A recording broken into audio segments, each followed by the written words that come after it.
Well, hello, welcome to the channel and thanks for joining me. So today we're going to take a look at this Ferguson 3T13 unit, and on the face of it I think it's more like a JVC RC-656 in disguise. I'll show you a bit more about that later, but the knobs and switches are all present and correct, which is a good start for any tidy up operation on a radio cassette. The aerial is also present, the tip is also intact, so it's all good news so far.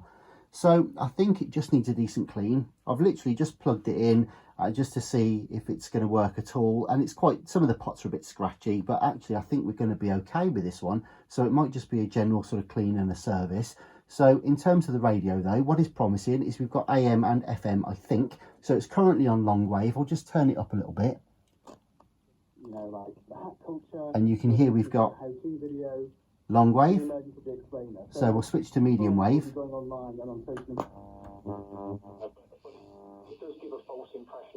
Then we've got medium wave and FM. FM there as well. So that's a good start. Now what I did notice just now is the volume pot is very noisy.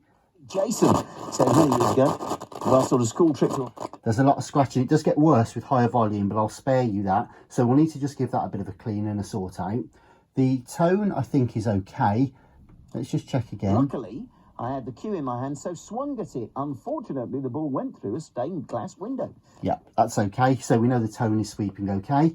So the radio in itself, I think is going to be all right. We're just going to need to clean the pots generally and give it a work over. Right, so let's just try the cassette then. Eject and press play. Okay, well, the belts, the actual spindle's turning quite nicely, and the capstan is all good. That's rolling. Needs a clean. I can already see from there's some gunk come off of my fingers just there. Look, so we know that the capstan's a bit dirty. Now stop, rewind,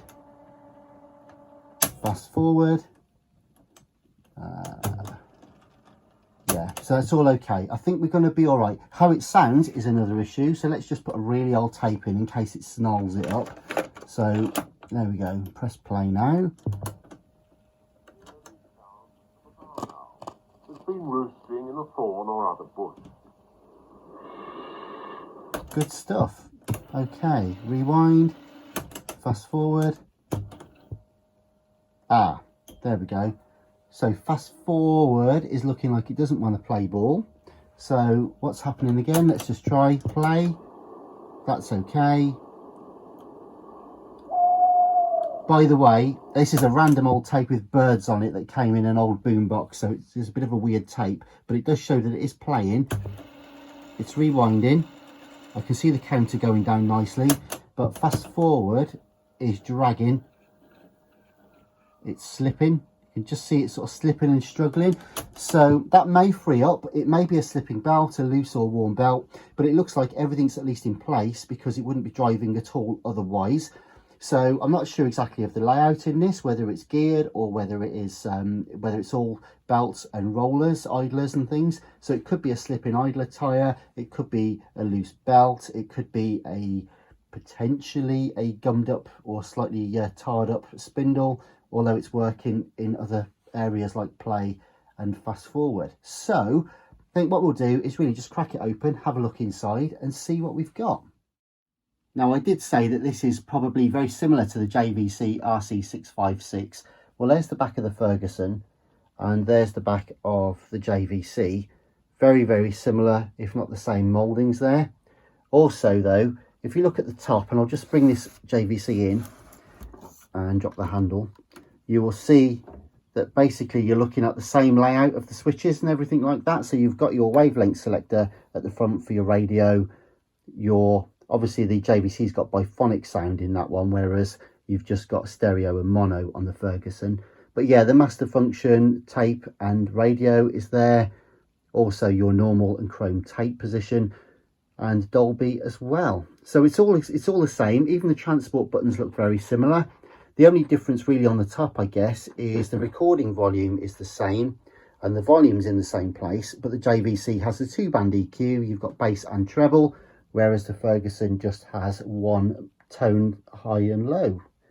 You can also see on the sides, if you look at it, that all the inputs and outputs, microphones, recording, playback, headphone, beat cut, all that stuff are the same as well. The only thing I'm not sure about, actually, just having a quick think about this, is that the JVC RC-656 is a 4-way speaker system. I'll just move this out of the way again. So you can see the sort of tweeters on the top there, and then you've got the main woofers behind this grill, whereas the microphone on the Ferguson is in the place of the tweeter. So it looks like a big speaker, to be honest, but it's not really. It's just a microphone. And on the JVC, the microphone itself is in a similar position. It's just here. So you can imagine the wiring is all very similar inside. Also, of course, the JVC has a fine tune on there for the AM as well, whereas the Ferguson has only got the master tuning dial on the side just there. But there you go, quick comparison of the 656 and the 3T13. Thought you might find that interesting. Okay, here we go then with the Ferguson 3T13. I think it just needs a decent clean over. The switches need working and cleaning a bit, and I think we'll just generally sort of give it a check over, clean the head, clean the capstan, pinch roller, all that sort of stuff, and check the belt condition, maybe clean the idlers, clean the tyres if that's the case, or indeed just lubricate the spindles if that's what's required. So let's get this open.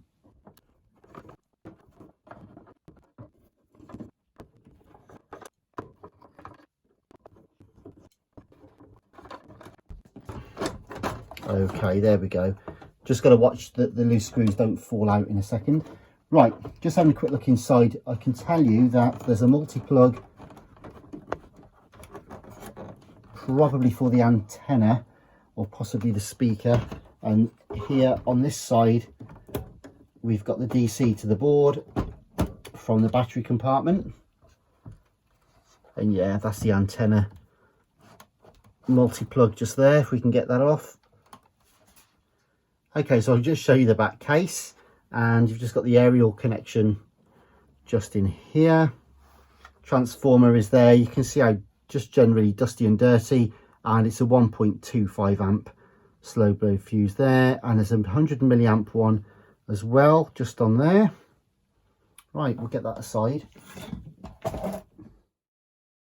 Okay, so we've got the Hitachi 11251 chip in there, and yeah, it does, yeah, there you go. You've got the JVC radio board. It is basically like a 656, I think, in here. So you've got the two speakers. I can see a flat belt which is still attached, and I can see the counter belt just there. So it might be nice to actually see if we can get this tape mechanism out and have a look at it. So it'll just be disconnecting multi-plugs from various places, so we'll just go ahead and start doing that now. Okay, so let's try and get this board out then. So the tape head comes off a multi-plug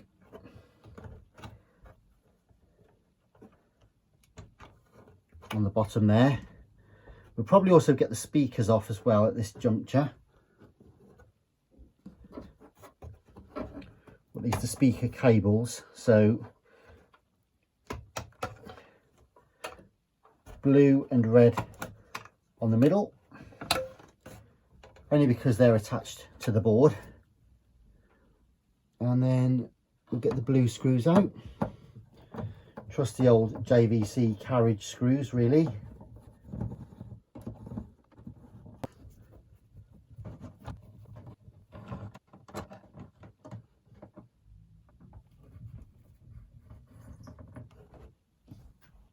Okay, so 1, 2, 3, 4 and 5 blue screws from there. Then there's a multi-plug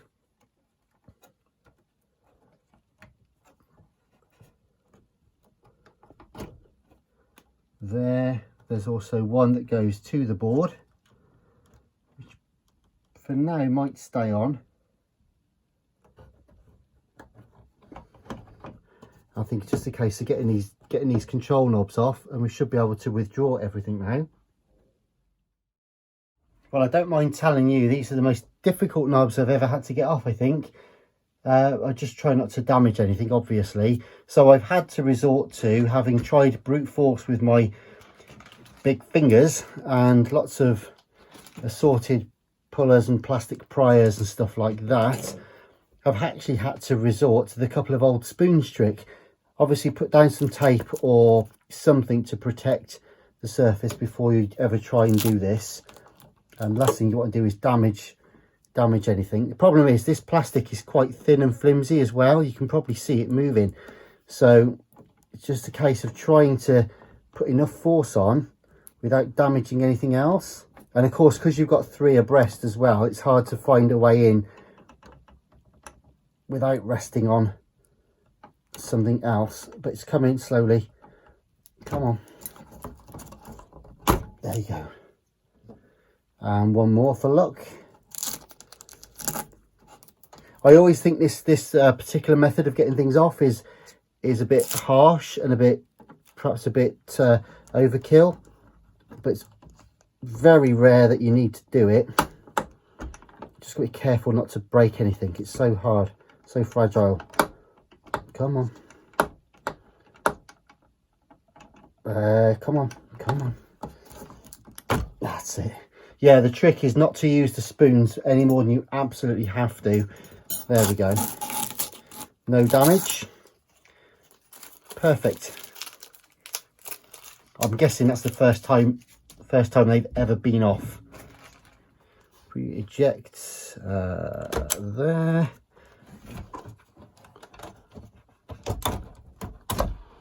There we go.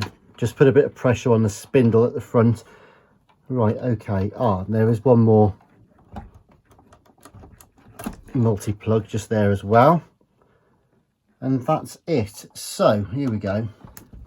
So your 4 ohm 4-watt speakers there, probably 4-inch, and yeah, there we go. So it needs a bit of a dust and a clean inside there, but not too much to see. So we'll just put that to one side a moment, because I want to look at the tape mech now. Now it's absolutely filthy. I don't know if you can see inside there, but it's always good to get this out anyway, because I don't know if you can see the horrible mess and the dust and the dirt, but obviously this is the best way to see what's going on.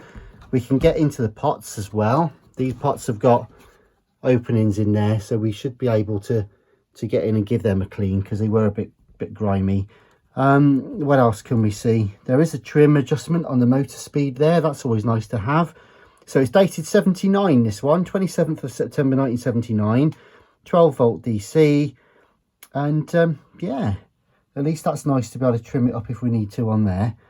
Okie dokie. Right, and it is an idler. We've got an idler tyre there. So I expect that's probably just got a bit, that might have just got a little bit slippy, potentially. But anyway, the counter belt is actually okay.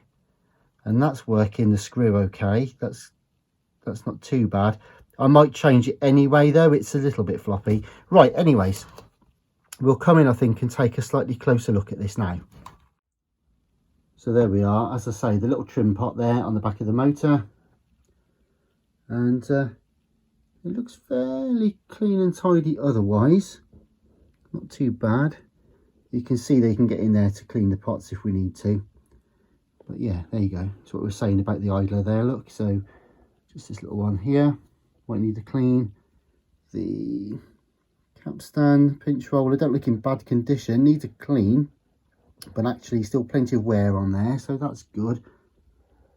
And what about the heads? Let's get some better lights. Yeah, they don't look too bad at all. Obviously we'll clean them. So we can just have a look underneath. Might be able to see the main belt there and just see what's going on. But I think what we'll do actually is we'll separate the board, and then we'll be able to get in properly and have a closer look. Okay, so the next colour for JVC is purple. You'll see the blue ones in there potentially. Now they're the ones that normally hold the carriage actually into the mechanism. But then to separate the actual mech from the control board, its little purple screws. So there's a little purple machine screw just there. Then this one has the little lock washer. There we go. And we'll keep that one on there. Very small little lock washer on that machine screw, just to go onto the earth points just there. Then one will be hidden just behind that switch, so we make sure it's in the position to get to that.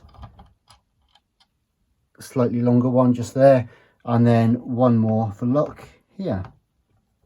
So, and that's the mega long one. So there's 3 lengths. There's really long one there, a longer one into there, one short one with a lock washer, and one plain short one just there. So as I move this away, I suppose I could do it this way, just gently, and we'll see where or what is attached and see where it's caught. Okay, so there's a cable tie just there. That helps with that one. And then the motor cable is there. And that is all we need. Good stuff. Righty ho. So here we go then. So apart from it needing a clean, the actual play or drive belt is actually okay, as we suspected, because we've actually been playing it and it's not that's the issue. It does need a clean. Arguably it's a little dry, but it's a nice thin original belt. Yep, and it's still got some spring to it. Not in bad condition actually. The actual leaf contacts look really clean as well. Just needs a dust, I think. So we'll clean that up, and I think we'll just, the mech's okay. I think we're just going to clean the idler, put some rubber renew on the idler, give everything a clean with some alcohol, clean up the capstan and the pinch roller, clean the heads, give it all a good dust, and get some switch cleaner in the pots, and obviously in the other switches as well, the erase switch, and also the we may as well get some in the selector switch as well. That was working okay, but it's always nice just to give it a bit of a blitz whilst we're in here. So I think first things first, we'll just give it a general clean. So I think the first job really is just to get rid of all the fluff and gunk and stuff like that that's on the mechanism. Once we've got the physical dust and dirt off, we'll just go through with some alcohol, just generally clean it all up, check the mechanism then just to make sure it's all running freely, see if we need to lubricate any parts anymore, and just give it a general zhuzh. And yeah, I think we'll get some rubber renew on the idler and clean the heads and all that sort of stuff. So yeah, let's crack on. And of course, that's just the start of it, but you know, it's all going to come out. I'm just going to put a little bit of oil, just a drop, right down underneath, just onto the motor spindle, and that'll just help that to spin slightly more freely. So I've finished on that side of the cassette mech, so just before I turn it over, I think I'll just put a smidgen of cleaner in the pots. It really was only the volume pot, to be honest, so I'm just working the other ones back and forth whilst I'm here. There we go. Good. A tiny little bit of lube in there.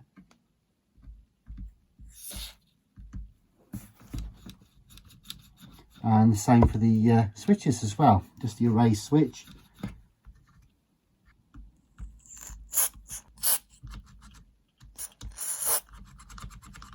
Some of this might not have been used for quite some while, so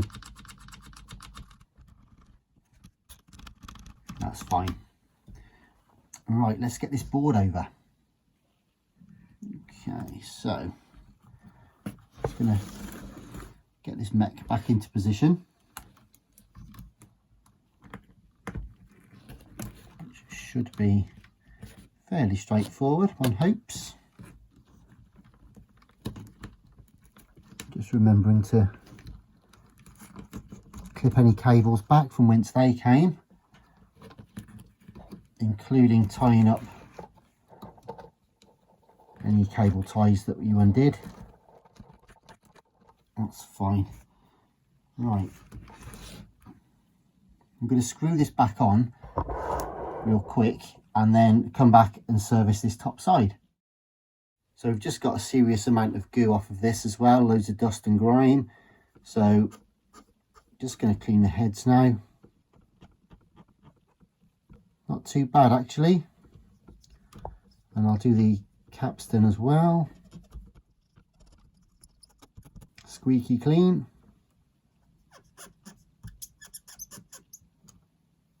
And the pinch roller as well. And then a final sort of dusting as well. And finally we'll just go around the idler tyre there with some rubber renew and a bit of alcohol just on any contacts, just to clean it up a little bit, and hopefully we should be done. Also nice just to clean the dials as well, the numbers for the counter, get the dust off all of those.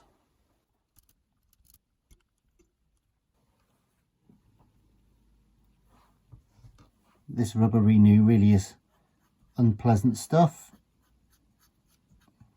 but sometimes a necessary evil.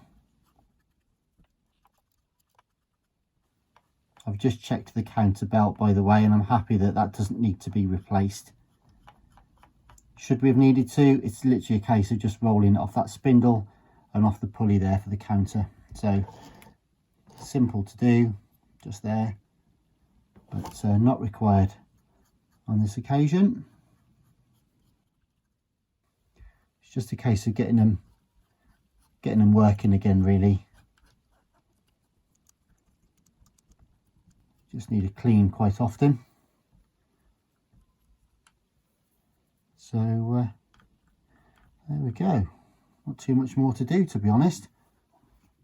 So I'm just going to wipe the chassis out because the chassis is filthy inside. But other than that, be a chance just to get it back together again, I think.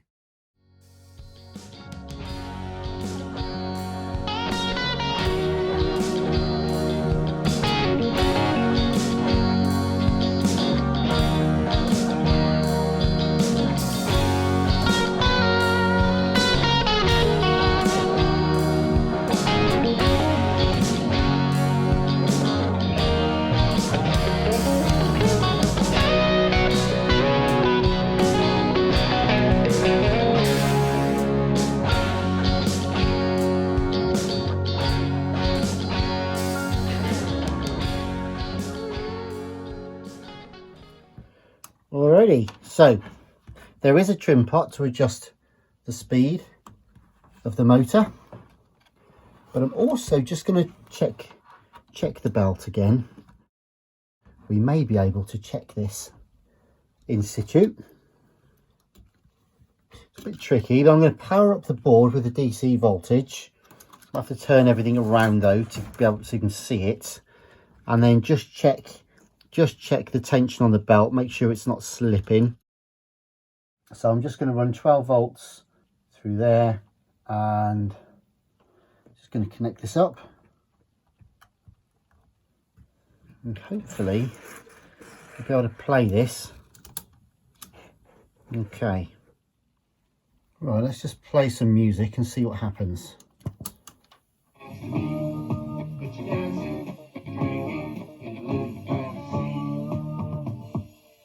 Let's just try this.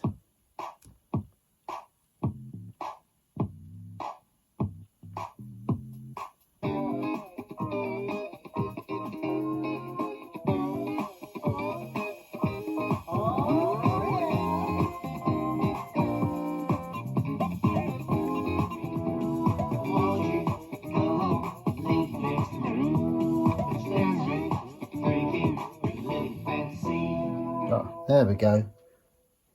Right, let's try the next one. Here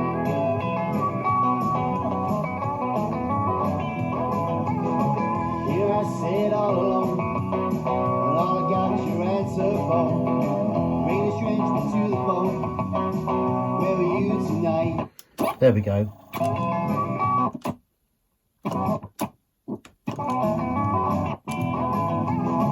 Here I sit. Okay, good. So that's much better now. You can set it with a tape that's calibrated to an exact speed, etc, etc, but I just wanted to get this up and running slightly better. When I played it back, it was a little bit on the slow side, so just use that little trim pot on the motor just to pick it up a little bit.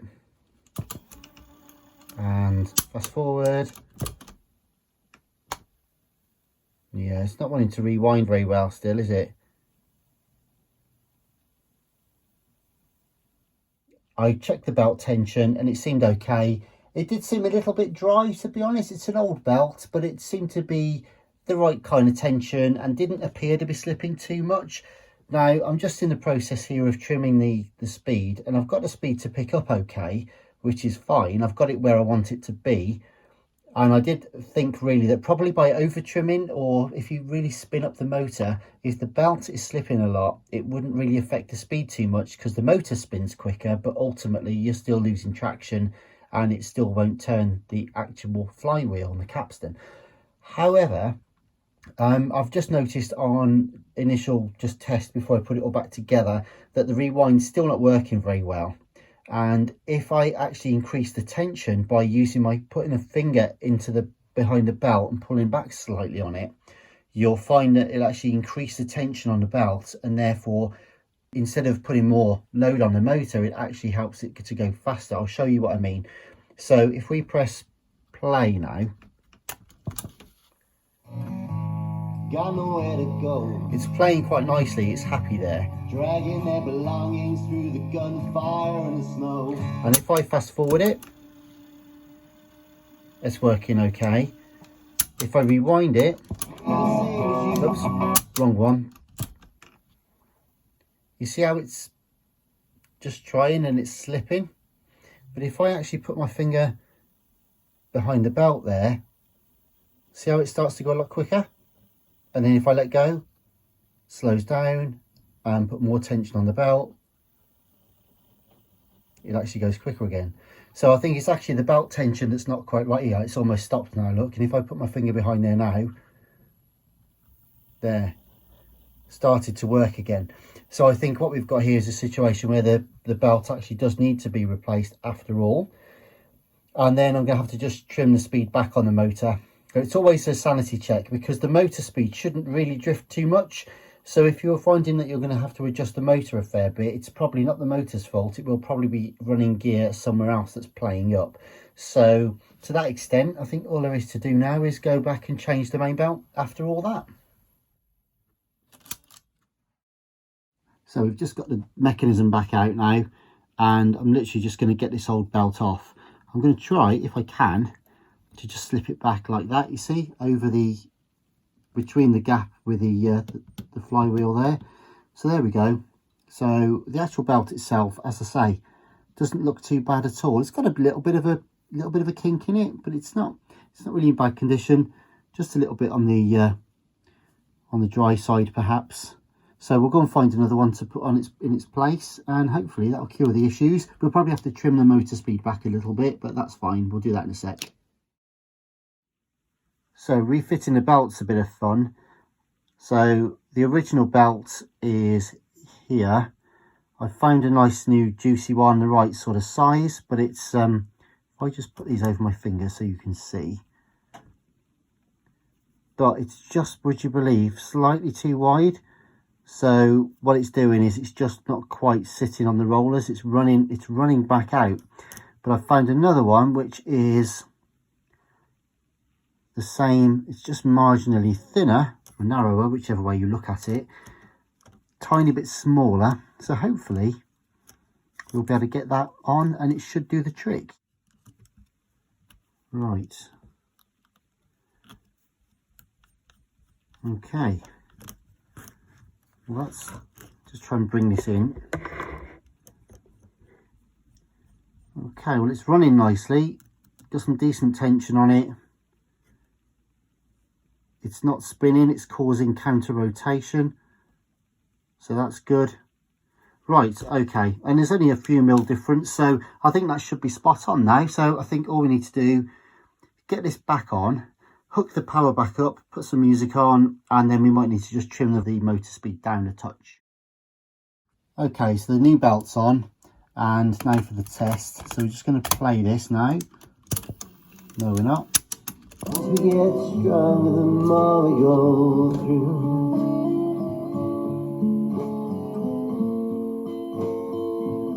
That's why I love you. There we go, spot on.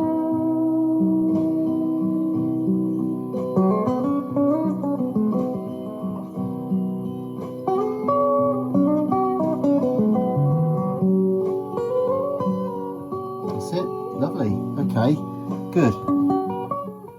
Marvellous, so that's working. So we'll just stop that a minute. There. I'm going to check the rewind and fast forward this time. I mean, bearing in mind this is a C90, so it's a big old tape anyway. So that's that way. And yeah, that's a lot better. That's a lot better.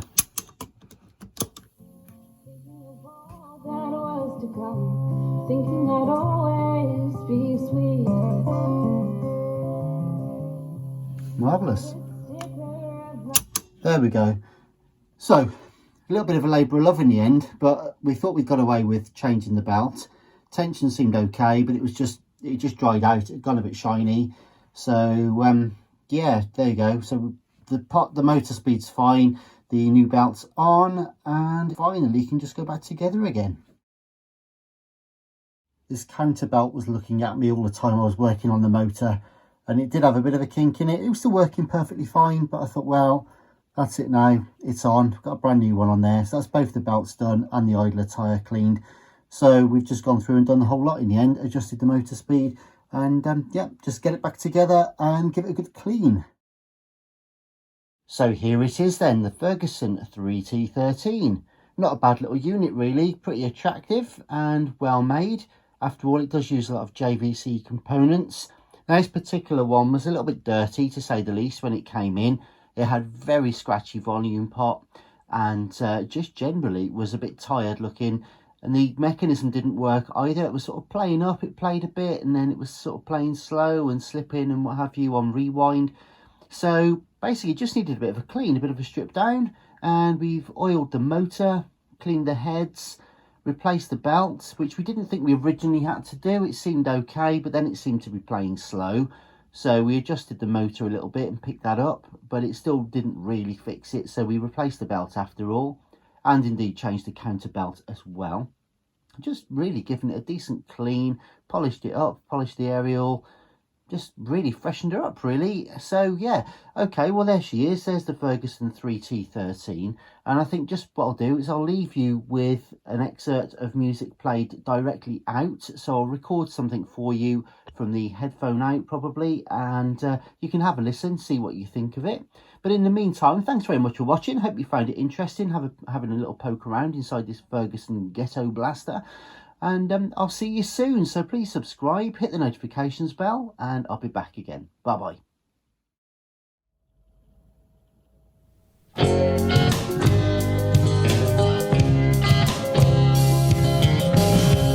Sunsets by the shoreline, gonna watch those burning skies. When I look up above and see the stars shining, hold my breath, close my eyes. You may think it's the perfect thing to do, I guess it could be true. So today I've been making all the plans. Now I'm not with you. Photographs